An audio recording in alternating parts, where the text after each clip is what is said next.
All right, welcome to the 1 p.m. session of NNP Symposium for Saturday, October 16th. We've got Wayne Homren speaking on Howard Gibbs, the Prince of Primitive Money Collecting. Wayne is well known as the editor of the weekly Asylum, which has been published for over 20 years now. And if you do not subscribe, I highly encourage you to do so. With that, we'll turn it over to Wayne. Welcome, Wayne, and go forth. Okay, thanks, Len. Before we start, I just actually want to apologize to readers of the Asylum and the my other fellow presenters at NNP Symposium. I was planning a very big article listing out all the details of the individual talks and everything, but somehow I thought I had another week to do it.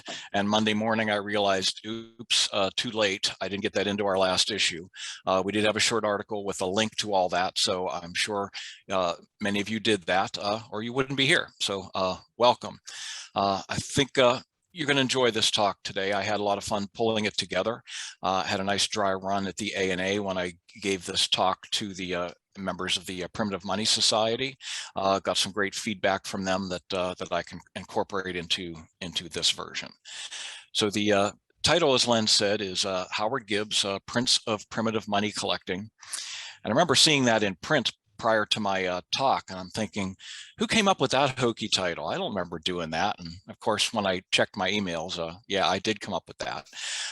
If I were to do it a little bit differently, you know, I might call him the Indiana Jones of primitive money collecting, and you'll see why in a minute. So Howard Gibbs, longtime Pittsburgher. I am from Pittsburgh, as those of you who read the Asylum know. I refer back to my times there and clubs there and my collecting of Pittsburgh quite a bit. He was a longtime Pittsburgh resident, and as you'll see, he was a huge proponent and collector of primitive money, odd and curious money. You may have heard that term as well. Here's just one example. It's from his collection. It doesn't actually look terribly primitive when you look really close at the intricate work on this piece of Nigerian King Manila money. Not going to get into the details of primitive money itself. I'm certainly no expert in that. There are quite a number of books and catalogs where you could get more information about that. But I'm focusing more on Howard as a collector and where he kind of fits in the overall numismatic hobby. So yeah, there's Indiana Jones. We all remember him from the movies. The archaeologist come adventurer who is out in the field discovering new artifacts. So there he is eyeing up his next acquisition. So you'll see what I mean about Howard being kind of the Indiana Jones of this primitive money field. All right, but first we're going to talk about his life and how he got started. So this information here comes from a letter that Howard Gibbs wrote to Louis Eliasberg in 1955, and he summarized how he got started in collecting. As you can see there, it began at age 7 back in 1902, and eventually he corresponded with missionaries all around the world and trading posts in China to learn more about odd and curious money, and we'll see how he first learned about that in a minute. His daily life was as an executive in the coal business, and he said in that letter, the retail coal business. And I had to think about that for a minute when I read that, because you don't think of coal as being a retail item. You certainly don't buy it over the counter, and if it's sold at all, it's sold by the trainload to power plants. But back in the 30s and 40s and before, of course, homes were heated with coal. In fact, I grew up in a house in Pittsburgh that once had a coal furnace. So you had those deliveries to your doorstep and you had to shovel it in through a hole in the window to get it down to the basement to your furnace. So that was the business he was in until he retired. So when he retired in 1952, he opened a small office on Fifth Avenue in New York as a numismatic consultant. This was not a street level shop, it was just an office. And he worked mostly for Hans Schulman, another New York-based coin dealer. But he continued to travel and add to his collection from that point. But how did he get hooked on odd and curious money? Well, this is not Howard. This is a generic photo I found of the time of a young person in a swimsuit about that era, because in that letter he writes that he was convalescing from scarlet fever, again at age 7 in 1902, and he found a box containing some old coins that his mother owned. And just like a lot of us, got very intrigued and interested. And he ended up going all around the neighborhood, talking to all the neighbors, seeing if anybody else had any old coins anywhere, gathering what he could from circulation, and became a full-fledged coin collector. But somewhere along the way, he learned that there was a jeweler out on popular or well-known street in Pittsburgh called Frankstown Avenue that had a tray of old coins in his window. And he was at the time on Saturday morning going down to swim. So on his way back, he stopped in his wet bathing suit and everything, and learned that you could actually buy a coin from somewhere far away for a nickel or a dime back then. So that's where he kind of learned that you didn't have to stop with what you were given by your mom or found in the neighborhood, that you could get coins from far off places. And next thing is that he learned that there was a bank downtown that had a display of unusual money. Now here is a photo of the facade of a bank building on 4th Avenue, downtown Pittsburgh. Now, I have not researched this enough to know that this is the exact building where this exhibit was held, but I wouldn't be surprised. This is the Dollar Bank building, downtown Pittsburgh. Been there since 1855. It's a beautiful building, and even if you just walk past the outside, it's well worth visiting if you're in town, say for the Pittsburgh A&A next year. If you look up top, you can notice it's basically a $1 gold coin that is in the facade over the door there. So interesting numismatic connection, but that's a sidelight. But this exhibit that he learned about, he found out that it was given by a man by the name of Farron Zerbe. And collectors are familiar with that name. Until recently, it was the name of the highest award given by the American Numismatic Association. Farron Zerbe was quite a promoter back in the day, promoter of numismatics. He built a marvelous collection, and he took it on the road, displaying it. And that's how Farron Zerbe came to Pittsburgh, and how the young Howard Gibbs learned about primitive money, because one of the items in that exhibit was an iron piece, real long, and had a tail on one end and a wing on the other. And he spoke to Mr. Zerbe, who was there at the exhibit, and Zerbe explained that this is the coin with a soul. And that's the story. It is a piece of copper, basically. And we all know the problem with coins. Sometimes people can shave a little bit off and cheat. Like if it's a silver coin, you could get a file and file off some of the silver, spend the coin, file off a little more silver from the next coin that comes your way, and basically build a nice little pile of silver that's worth some money without costing you anything. So it was the same kind of thing with this primitive money. It was a long piece of copper, but they formed these little finials on the end. And of course, if either of those finials were broken off, you did not have your full piece of money. Something was missing. So that was kind of a primitive anti-counterfeiting measure. But the story that got told, and this may not have been the actual story told in the villages where these surfaced, but it was the story that that Zerbe told, and is retold quite a lot, that the coin had a soul, and it was bottled up in there with those finials on the end, and you don't want to break those and let the genie out of the bottle, so to speak. The soul would escape and the coin was no longer spendable until the medicine man of the tribe had fixed it, for a fee, of course. So interesting story. And you can see on the next page, here's a image of what one of these are. Many of you may know this as the Kissi penny, Kissi. Long, thin piece of copper. And you can see the two little finials at either end.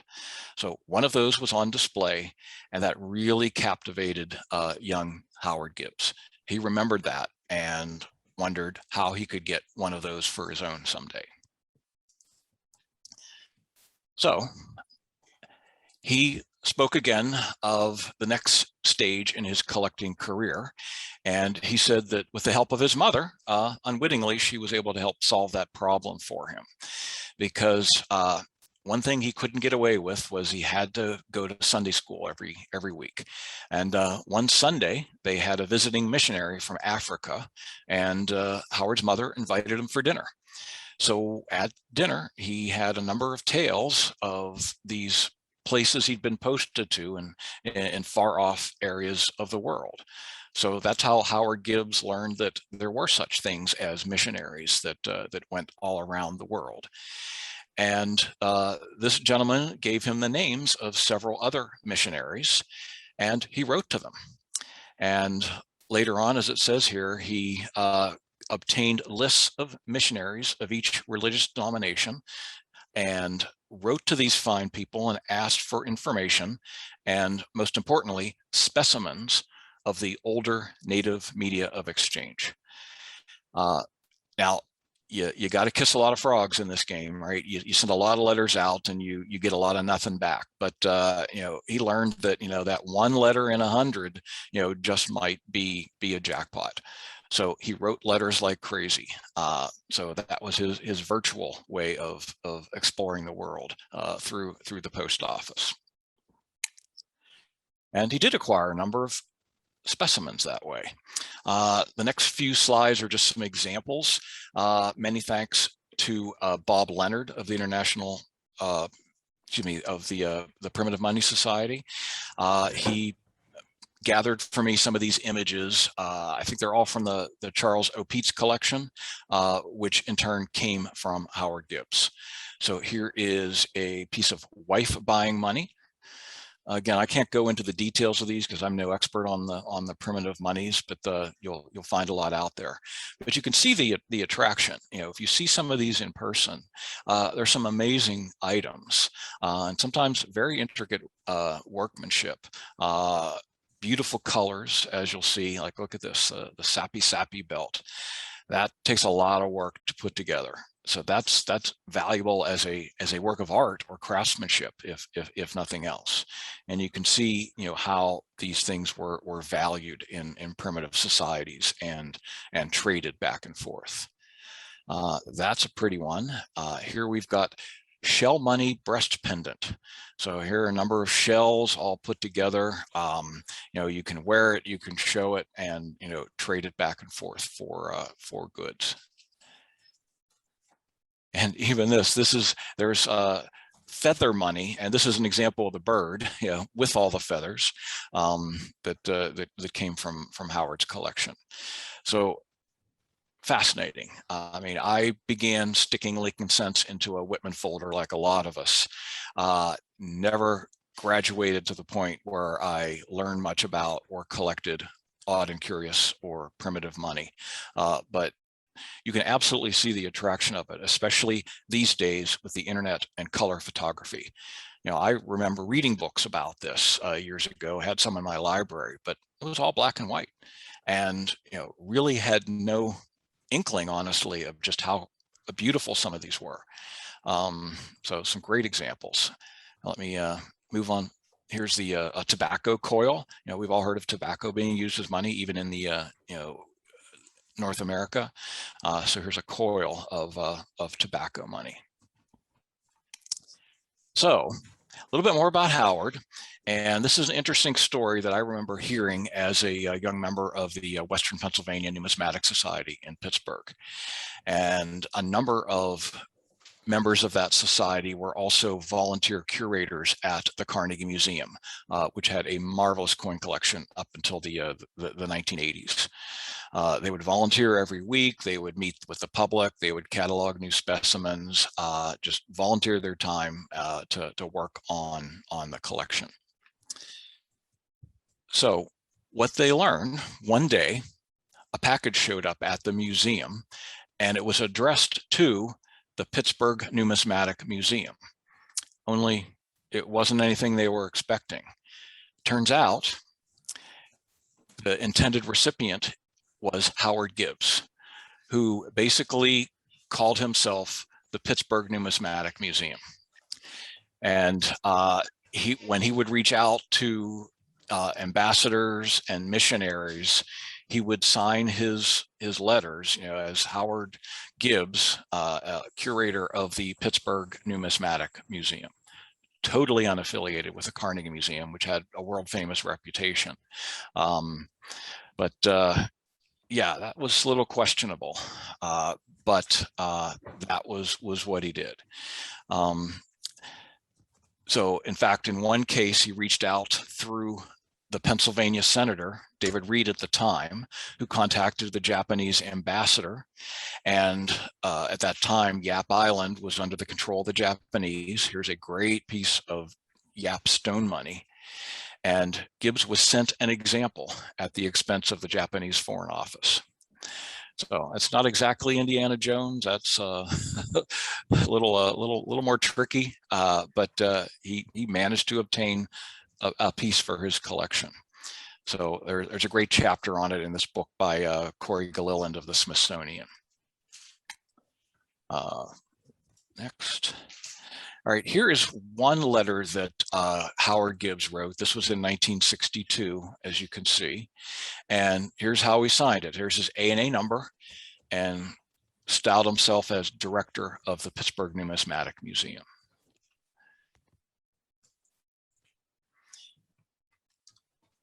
And here's a little PS to that letter, where he basically says, the collection has been chartered under the laws of Pennsylvania as the Pittsburgh Numismatic Museum, which has enabled me to belong to and exchange duplicates with other museums all around the world.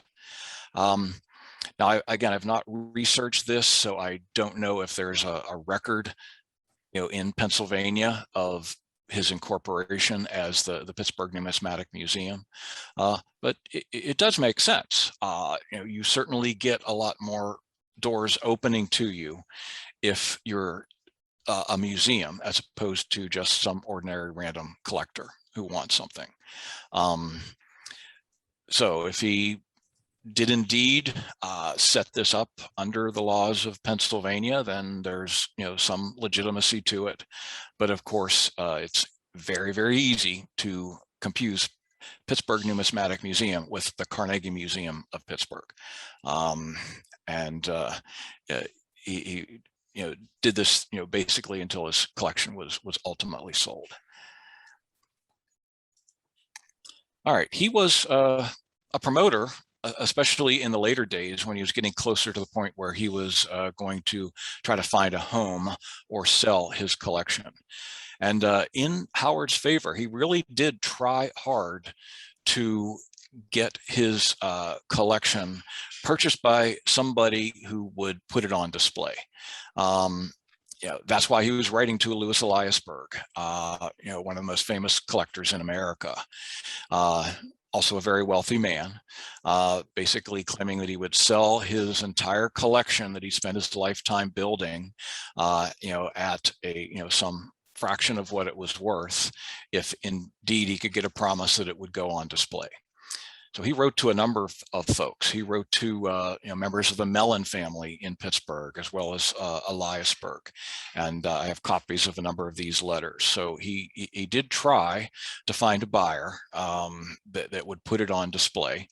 Ultimately, that's what happened to Farron Zerbe's exhibit when it was acquired by the Chase Manhattan Bank and became the core of the Chase Manhattan Bank Museum collection. That exhibit, unfortunately, is no longer there in New York City, and Farron Zerbe's original coins that made up that exhibit, many of them, not all, but a number of them went to the Smithsonian. So they do still exist in collections.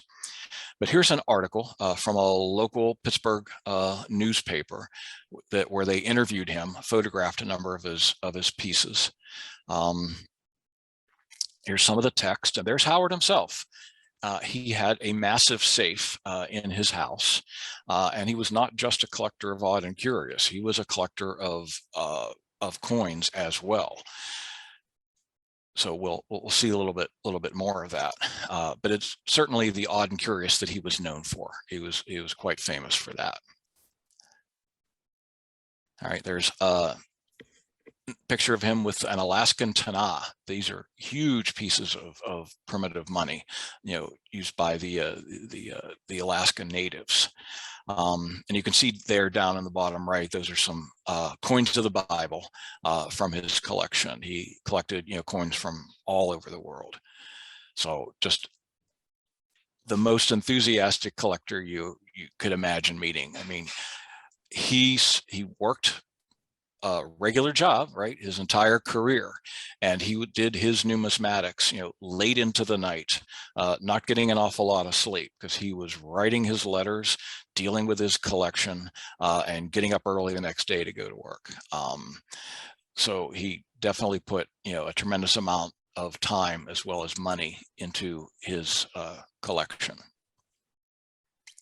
So there he is, again, in front of his safe with one of his coils, a couple of his coils of primitive money, and some other things hanging here.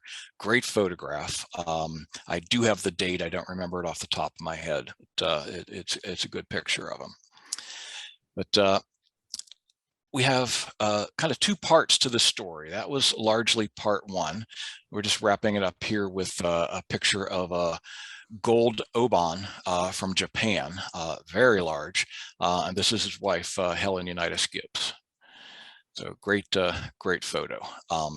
Since Sunday is football day in America, just a little piece of trivia. His wife, Helen, is the mother of Johnny Unitas, football star, Helen Unitas Gibbs. All right, now here are some, and not all, of the auction catalogs where his collection was dispersed. He sold some sections of it prior to his death, and the rest of it was sold through, as you can see, Hans Schulman after he passed. He had Chinese jade, the primitive money collection, foreign coins, just a huge collection that took a number of years to disperse. So no wonder it was hard to find a single buyer for a collection like that. It was quite a lot of money, even back then. All right, part two of the story. This is me. I'm the pretty one. Okay, now there's Indiana Jones again. So we're kind of going back to this Indiana Jones tale.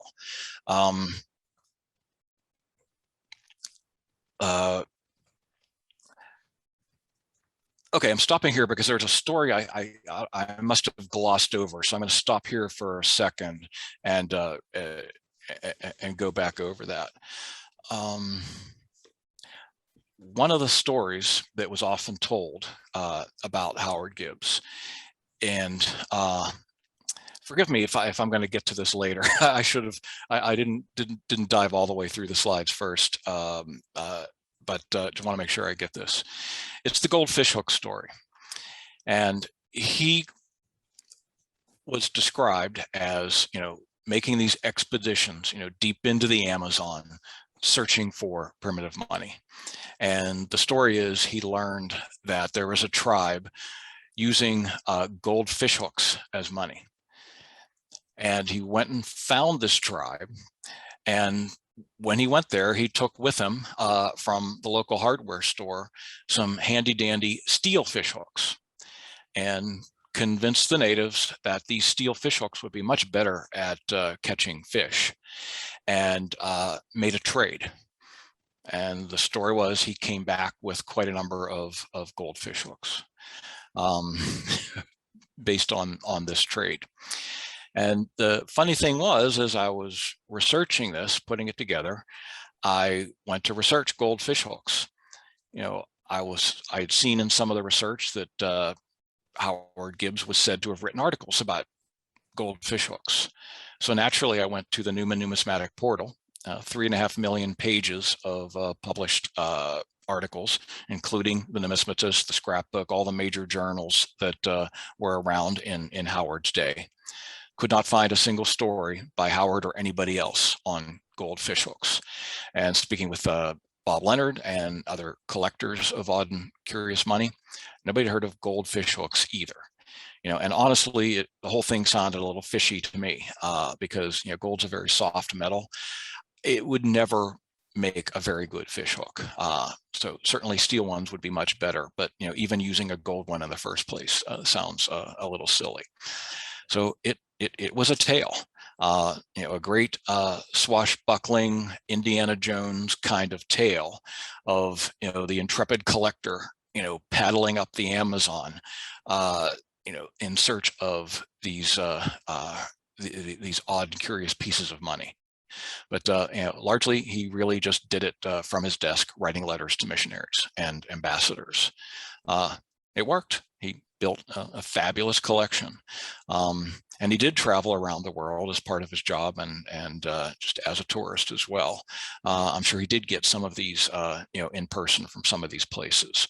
But, you know, some of those tales of his swashbuckling escapades were, you know, exaggerated at best. Interesting. So on to the second part of this story. It's another Indiana Jones kind of piece. And you're probably asking yourself, why is there a picture of a dumpster on the screen? Well, this was my nemesis, this dumpster, not this particular one, but a dumpster. Because as a young member of the Western Pennsylvania Numismatic Society, I wanted to learn a little bit more about its history.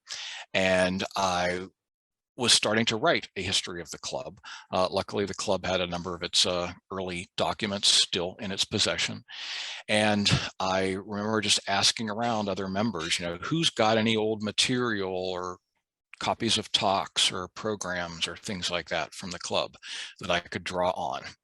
And I thought of this project when one of the members passed away, a good friend named Emerson Smith, longtime member of the club. He passed away. And I remember thinking, I wonder if he had any of that stuff.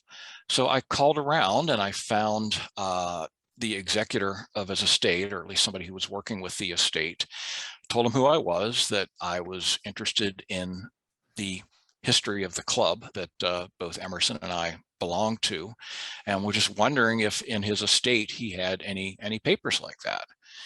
And he told me, well, there may well be some. You're welcome to come and take a look, but you got to come tomorrow. And when I asked why it has to be tomorrow, this was the middle of the week, I'd have to take a day off work.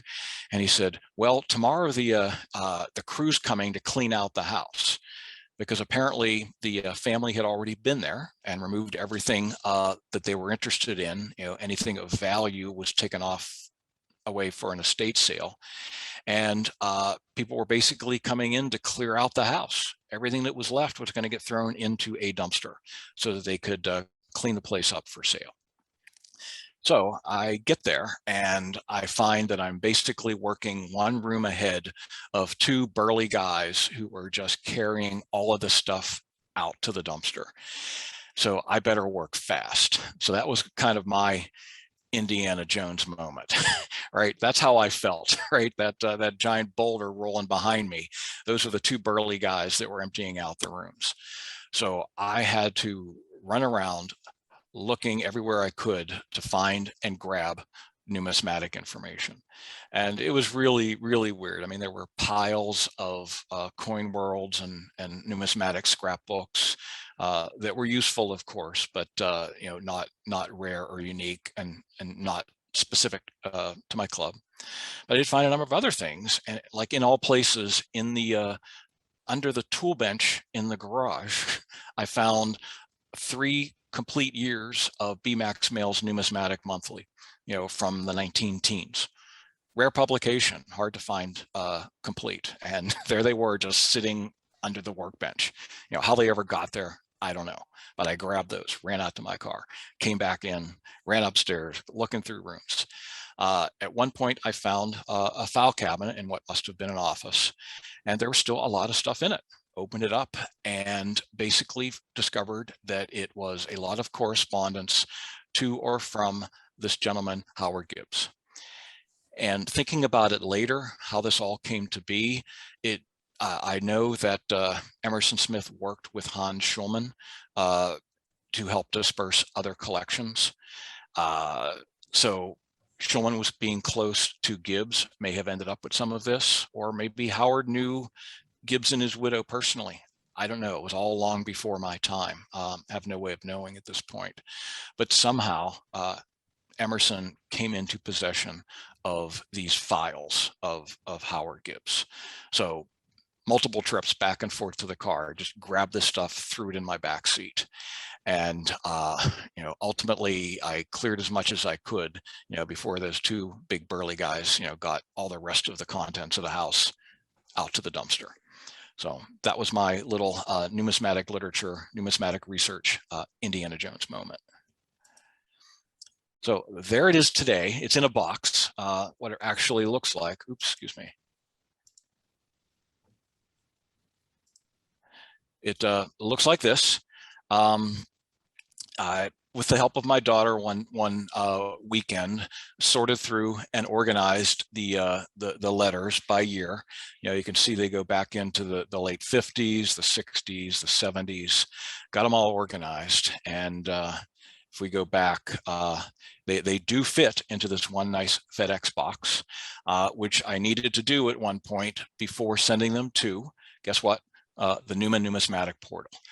That's one of the reasons for giving this talk at the symposium, is to let people know that this archive is available on the portal for research. A lot of interesting information and letters, like some of the ones that I read from of Howard's. Records of his collection. He had done exhibits. There are some photographs, like that great photograph of his wife is in there, the original photograph that was used for a newspaper article. Lots of great information. I have not, in all the time that I've owned this archive, really had the opportunity to research and write it up until I actually started pulling something together for this presentation. And admittedly, it's still pretty superficial. There's a lot more background research that could be done. So that's all waiting for anybody who wants to use it on the Newman portal. Excuse me, here we go. All right, now, one thing that was in there is this, which many of you bibliophiles may recognize as a copy of the Farouk sale catalog, the famous sale of the King Farouk collection in 1954, held in Egypt. Farouk was a huge buyer of coins from Hans Schulman, many other dealers in the United States, world coins, foreign coins, American coins, proof coins, you name it. He was as voracious a collector as Howard Gibbs himself. And when he was deposed, the Egyptian government seized that collection and put it up for sale. So quite a famous event that's associated with the lone 1933 double eagle that escaped the U.S. Mint and government, was scheduled to be in that sale and pulled at the last minute. A number of American collectors and dealers made the trek over to Cairo for the sale. So it's an annotated catalog, and I think I have, here's some examples of the annotations. But was Howard there at the show, at the auction? That's what I heard in talking with people at the Western Pennsylvania Numismatic Society in Pittsburgh. That was the story. Howard Gibbs went to the Farouk sale, And he, of course, did indeed visit Egypt in his travels. I know this because I have a copy of this postcard that was a picture of him atop a camel.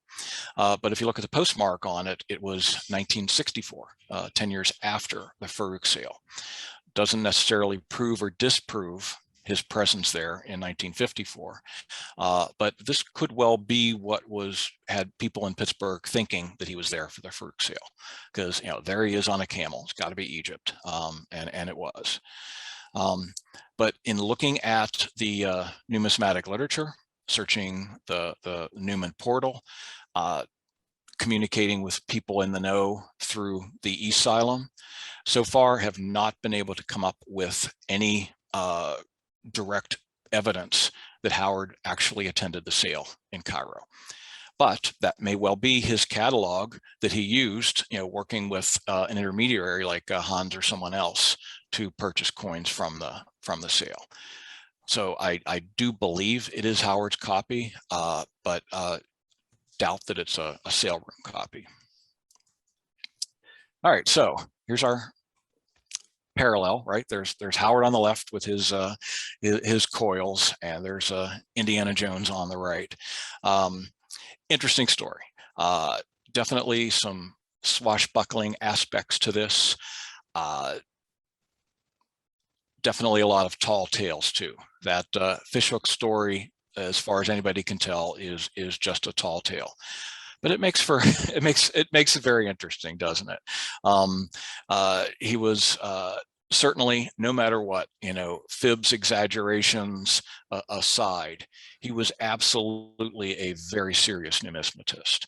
He really knew his coins, really invested a lot of time in building his collection, researching it, sharing information with others. Many hours spent on this, and you don't do that if it's not from the heart. It was definitely a love for him, and whether or not there are any actual trips up the Amazon, to find gold fish hooks, it was still a fabulous story about a fabulous collector. So there we have it. That's my summary of Howard Gibbs, the Prince of Primitive Money Collecting. So I'll be happy to take questions. Thanks a lot, Wayne. One listener comment, it should be Quetzal money, which I think may be a reference to that slide you had much earlier with the bird on it. Mm-hmm. Yeah. Okay. All right. Next question. Someone did what Howard did today. Would they not be arrested for fraud?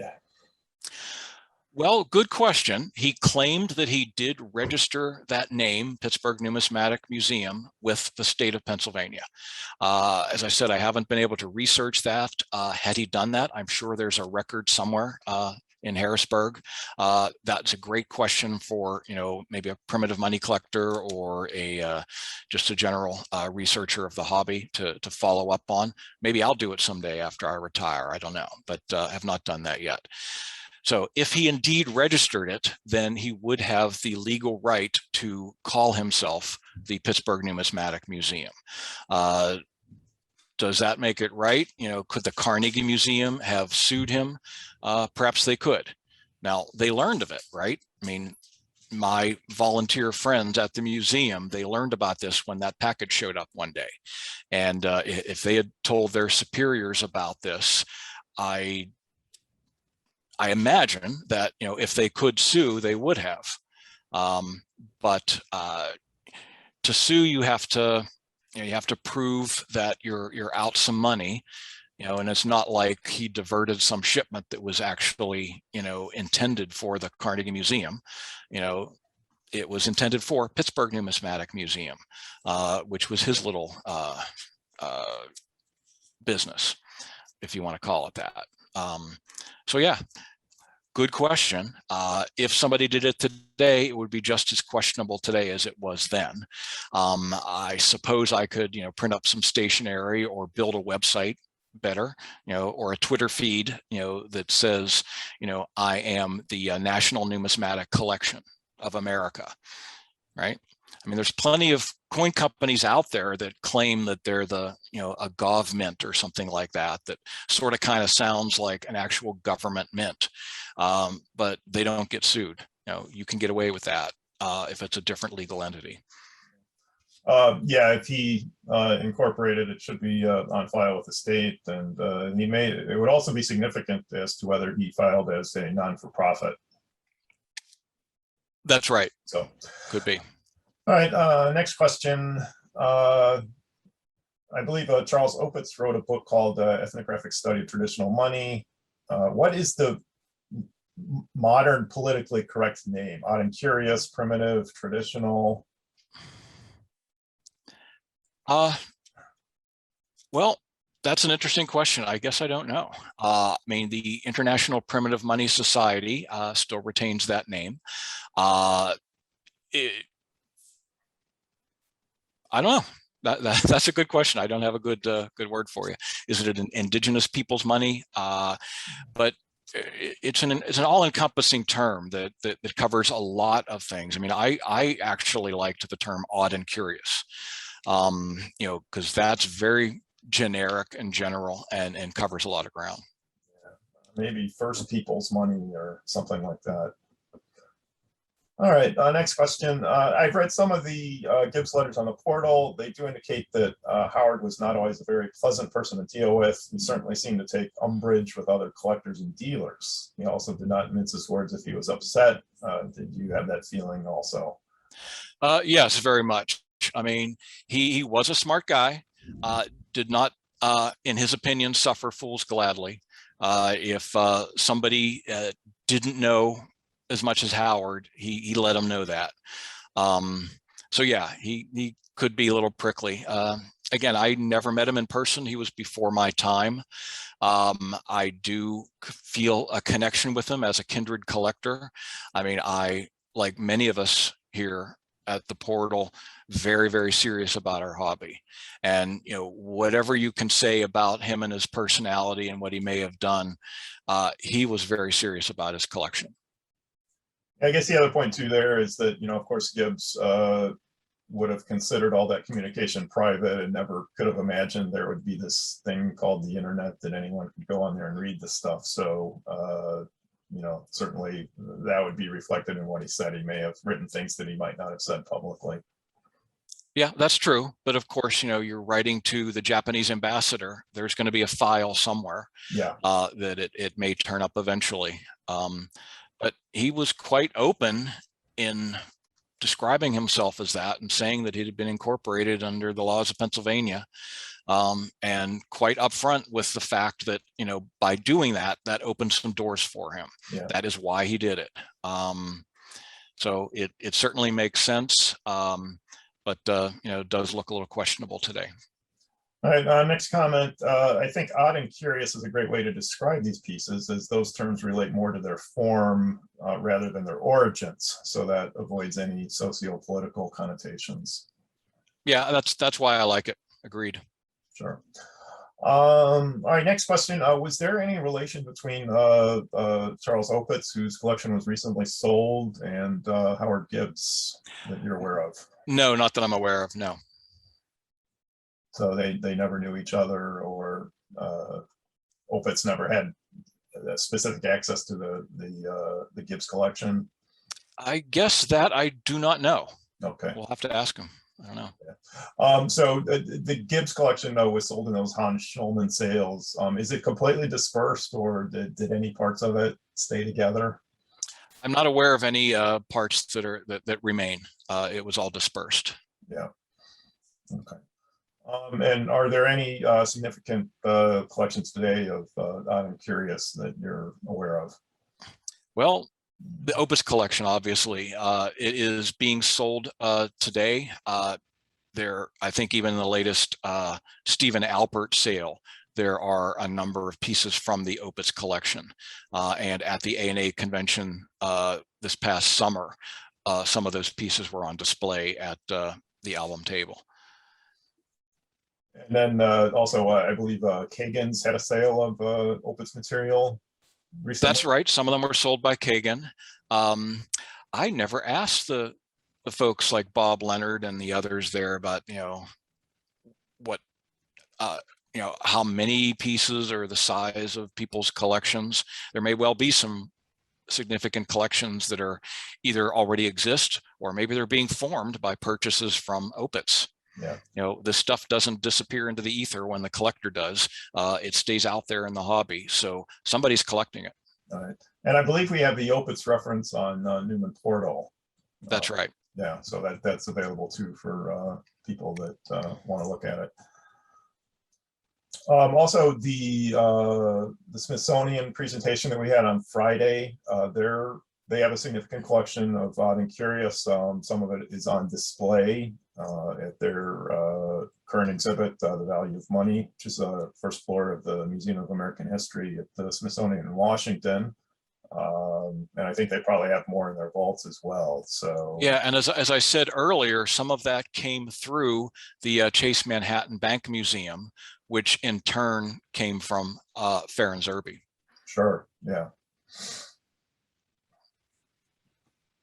Yeah, and they not only did they get odd and curious from Chase Manhattan, but they got quite a few other things as well, in the area of American coins and other pieces. So collections don't die; they just sort of migrate to the next owner. Yep. All right, we'll leave it open another minute or two for any other questions from the audience. Well, while we're waiting for that, I'll just kind of summarize. This has been a fascinating journey for me. It started just with some curiosity about my local coin club, and along the way led to this great little side adventure of mine. And I've gathered this material. I've had it for decades in my library, and I'm really glad for the opportunity to dust it off, talk a little bit about it, make it available to others.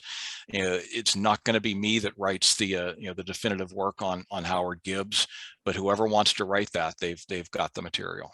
Yeah. So you got the Gibbs papers out of these this library hoard. What else came out of that?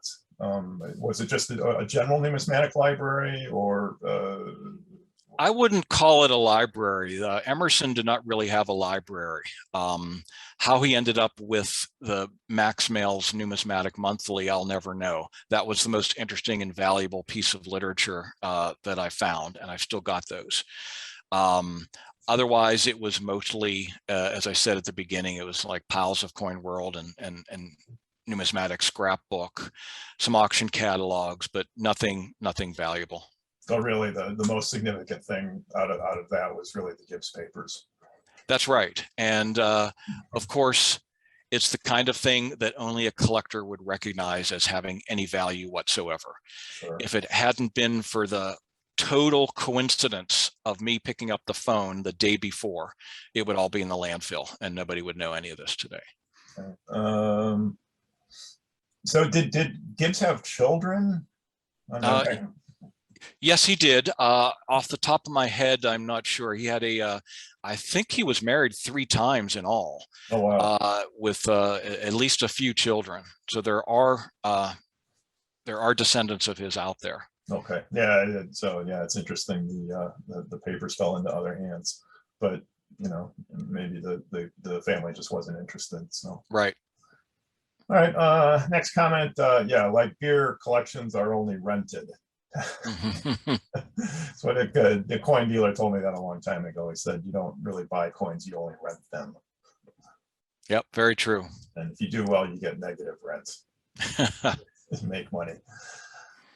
All right. Well, I think that'll wrap it up.